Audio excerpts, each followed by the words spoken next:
खबरों में बने रहने के लिए बेल आइकन दबाएं और फर्स्ट इंडिया न्यूज को सब्सक्राइब कीजिए। मंत्री अशोक गहलोत ने ली बजट घोषणा क्रियान्विति को लेकर मीटिंग। सचिवालय में सीएस समेत सभी विभागों के अफसरों के साथ उन्होंने बैठक की और मीटिंग के बाद मीडिया से बातचीत में बोले मुख्यमंत्री गहलोत, कहा बजट को लेकर मीटिंग बहुत अच्छी रही। बजट घोषणा होने के बाद लागू होना भी बड़ी बात होती है। बजट को लेकर लोगों का बेहतर रिस्पॉन्स आ रहा है। रिफाइनरी को लेकर सीएम अशोक गहलोत ने केंद्रीय मंत्री के बयान पर कहा कि पहले तो 5 साल में देरी क्यों की, इसका जवाब दे। 40,000 करोड़ की योजना 70,000 करोड़ की योजना हो गई। राजस्थान की जनता को इस अन्याय का जवाब देना चाहिए। मुख्यमंत्री अशोक गहलोत का गजेंद्र सिंह शेखावत पर निशाना भी रहा। कहा ईमानदारी होती तो खुद बुलाकर बात करते, बगैर प्रॉपर्टी सीज किए पैसे कैसे चुकाओगे। एसओजी बार बार ईडी से मांग कर रही है, जनता के आरोपों की जांच की जानी चाहिए। तमाम सारी बातें सीएम अशोक गहलोत ने मीडिया से मुखातिब होते हुए कही।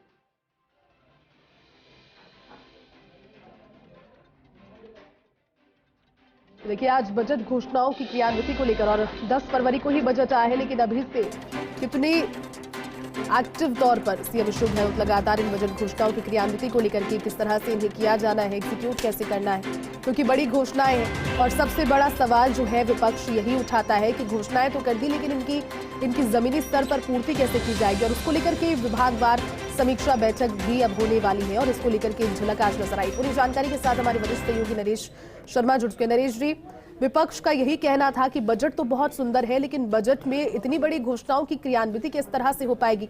और कहीं ना कहीं 10 तारीख को बजट था और आज मुख्यमंत्री अशोक गहलोत ने पहली बैठक भी कर ली है।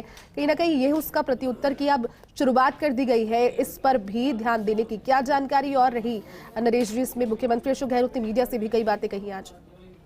देखिए, सबसे पहली बात जो आपने सवाल किया है, तो बजट की गंभीरता किस तरह की है, बजट क्रियान्वयन की गंभीरता किस तरह से है, ये इसका अंदाज इसी से लगाया जा सकता है कि अभी बजट का जो वर्ष है वो 1 अप्रैल होगा। जी,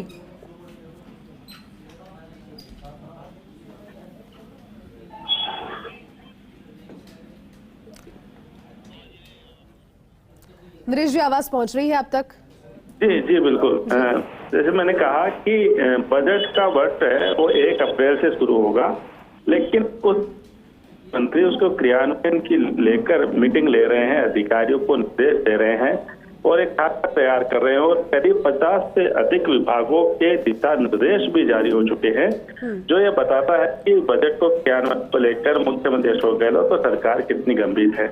आज भी जो मुख्यमंत्री ने अधिकारियों की जो मीटिंग ली है उसमें यही कहा गया है कि तो ये जनता का बजट है, जनता को सबसे ज्यादा फायदा मिलेगा, ऐसे में इस बजट को पूरी तरह से लागू किया जाए। एक कार्य की योजना बना के समयबद्ध तरीके से तमाम घोषणाओं का क्रियान्वयन किया जाए। और जहां तक बात आपने कही कि बजट के मीटिंग के बाद मुख्यमंत्री अशोक गहलोत ने जो मीडिया से बात की, तो कई महत्वपूर्ण मुद्दों पर उन्होंने चर्चा की। को लेकर उन्होंने सवाल खड़ा किया और कहा कि केंद्र की देरी के कारण ही इतना बड़ा भार बढ़ा है, जो प्रोजेक्ट कम में हो जाता है उस पर कई गुना भार बढ़ा है। और चूंकि अब राजस्थान में चुनाव होने हैं, विधानसभा के इस वर्ष चुनावी वर्ष है ये, तो केंद्र के जो नेता है या मंत्री है वो इसी तरह के बयान देंगे, ये मुख्यमंत्री ने उसका जवाब दिया। दूसरा जो महत्वपूर्ण मुद्दा था, जो संजीवनी क्रेडिट सोसाइटी वाला, उसको लेकर मुख्यमंत्री अशोक गहलोत ने एक बार फिर जो केंद्रीय मंत्री है गजेंद्र सिंह शेखावत, उन पर गंभीर आरोप लगाए।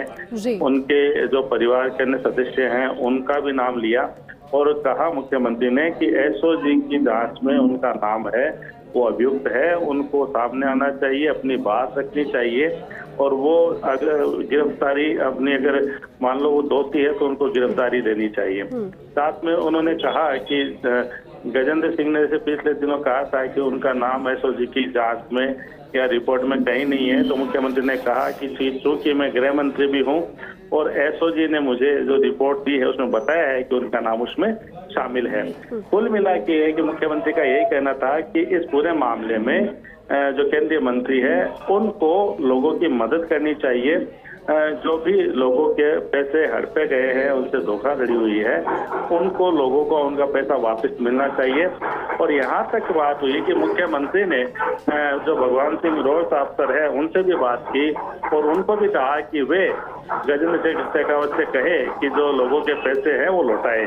तो आज भी मुख्यमंत्री इस मामले पे पूरे मुखर नजर आए और उन्होंने अपने आरोप जो उन्होंने जोधपुर में लगाए थे उन आरोपों को फिर दोहराया और उससे कहीं आगे बढ़ के कहा कि वो जांच में सहयोग नहीं कर रहे, न वो फोन टैपिंग वाले मामले में जांच में सहयोग कर रहे थे और ना ही ये जो संजीवनी क्रेडिट सोसाइटी वाला मामला है इसमें सहयोग कर रहे हैं। और उन्होंने फिर दोहराया कि एसओजी ने उनको अन्य अभियुक्तों की तरह अभियुक्त माना है, कई जो अभियुक्त है वो जेल गए हैं। तो ऐसे में जैसे जोधपुर में उन्होंने कहा था कि गिरफ्तारी के दर से बिल्कुल नरेश जी, चलिए बहुत बहुत शुक्रिया पूरी जानकारी के लिए और हमारे साथ जुड़ने के लिए।